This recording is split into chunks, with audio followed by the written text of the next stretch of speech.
In January of 2023, members of the Armenian American Health Professionals Organization from New York, New Jersey, and Connecticut, their families and guests, gathered to celebrate the annual Winter Brunch and highlight the organization's achievements in 2022. The brunch took place at the Yacht Club in New Jersey, overlooking the Hudson River with beautiful views of Manhattan. AAHPO's president, Dr. Lawrence Najarian, welcomed the attendees, wishing everyone Merry Christmas and Happy New Year. He then invited Dr. Lena Mehjanian to read AAHPO's statement. AAHPO's president recognized the brunch committee as well as AAHPO's website development team. Following Dr. Najarian's presentation, Dr. Artur Kubikian spoke about the techniques people can use to fight depression and anxiety. This followed by a presentation by Rafi Jamkochian, who invited everyone to the annual Armenian Engineers and Scientists of America Network Forum on March 10th at Fordham University, organized by AESA. He also highlighted organizations' work in Armenian villages, continuing education opportunities for Armenian students, and projects to help Armenian veterans of 2020 war to get good-paying IT jobs in Armenia. The Art Hashem village that we helped with the rebuilding of the infrastructure and schools there. Now we're helping them with some additional planning and engineering associated with that to get the kids back into school to and also even teach some of the adults the English language as well. Another project we're working on in collaboration with an architectural school in Armenia to have them take classes here at Rutgers online for certifications. And one of the most important ones that we're continuously working on is in the Gumri Technology Center, where we're taking veterans that have come off the war of 2020. We graduated 27 folks that are now getting good paying IT jobs in Armenia. In her presentations, Judith Lee, Director of Social Media, Web Content, and Online Communications, described new perks that AAHPO members will get with their membership dollars, including having their bio and information on our organization's website. After recognizing previous award recipients, Dr. Najarian listed the name of 4 physicians the organization honored on that day, who made a significant contribution to the community during the worst of COVID outbreak in 2020. He also spoke about the diversity of the organization. The first honoree, introduced by Dr. Garbis Baidar, was Mihran Safarian. I'm very happy to receive this beautiful award for recognition. I don't necessarily deserve it, but thank you for all. We did have a hard time when we faced this COVID pandemic, and for some reason our hospital in Teaneck was hit very hard for some unknown reasons. So it was, as you guys remember or imagine, we went through a lot of hard time between the influx of patients, the high load that we dealt with, as well as our own fear and stress. So indeed, it was a very, very difficult time, but especially that we didn't even know too much about the virus or the treatment and how to approach it in the best possible ways, but we managed to do our best. So these were really hard times. But luckily today we are in a much better situation, and we hope that the coming days will be better, and hopefully maybe one day we will see the end of this particular virus. Dr. Najarian read the congratulatory letter from AAHPO members who could not attend the event. Your selfless dedication, leadership, outreach, and constant service to the entire Armenian community and beyond during pandemic was truly commendable and priceless.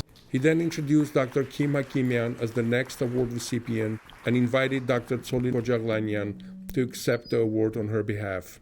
Dr. Lynn Setin, a board member in charge of the Artsakh Candle Project, introduced the next honoree, Dr. Tsoli Kojaglanyan.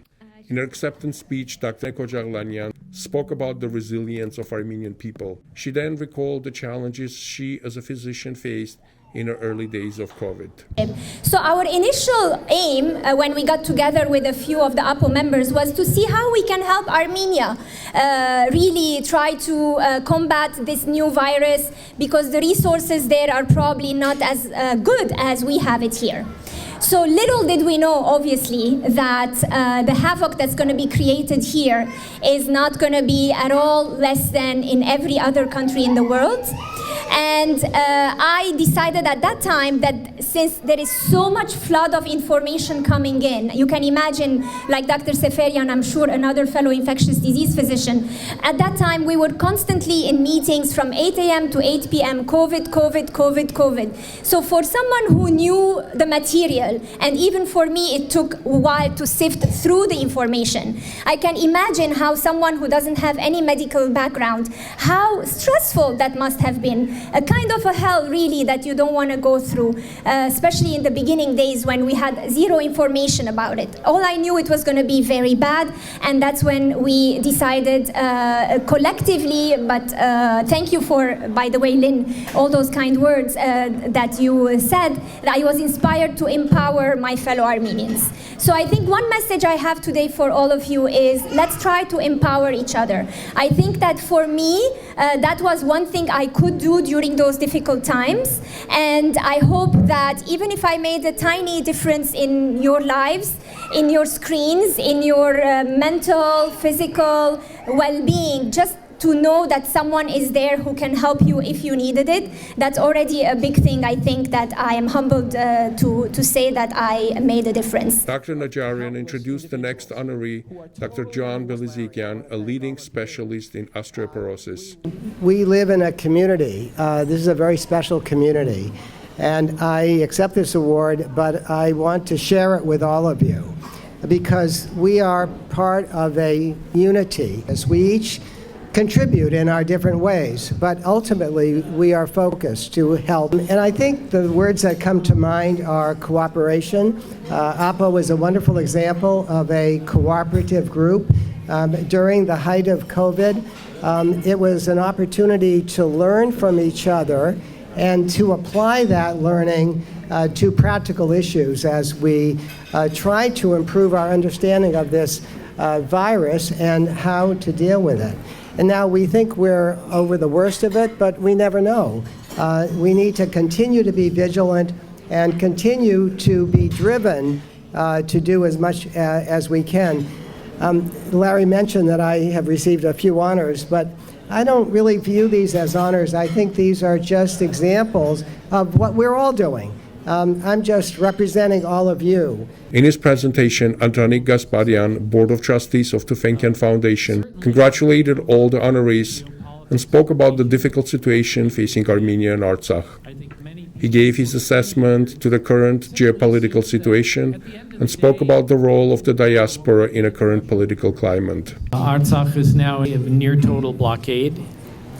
The blockade is only pierced by intermittent relief missions by the International Red Cross. But other than the International Red Cross and Russian peacekeepers, for the most part, there's no access. We can talk a lot about why and wherefore, but I would prefer to just spend a moment and talk about some of the big picture. In this kind of state where Armenia is super vulnerable, we're facing really an existential crisis. I think it behooves us to look at some of our larger assumptions as a people, as a nation, and not only re-examine, but retool those assumptions. Certainly our view of the geopolitics of the region have to be re-examined.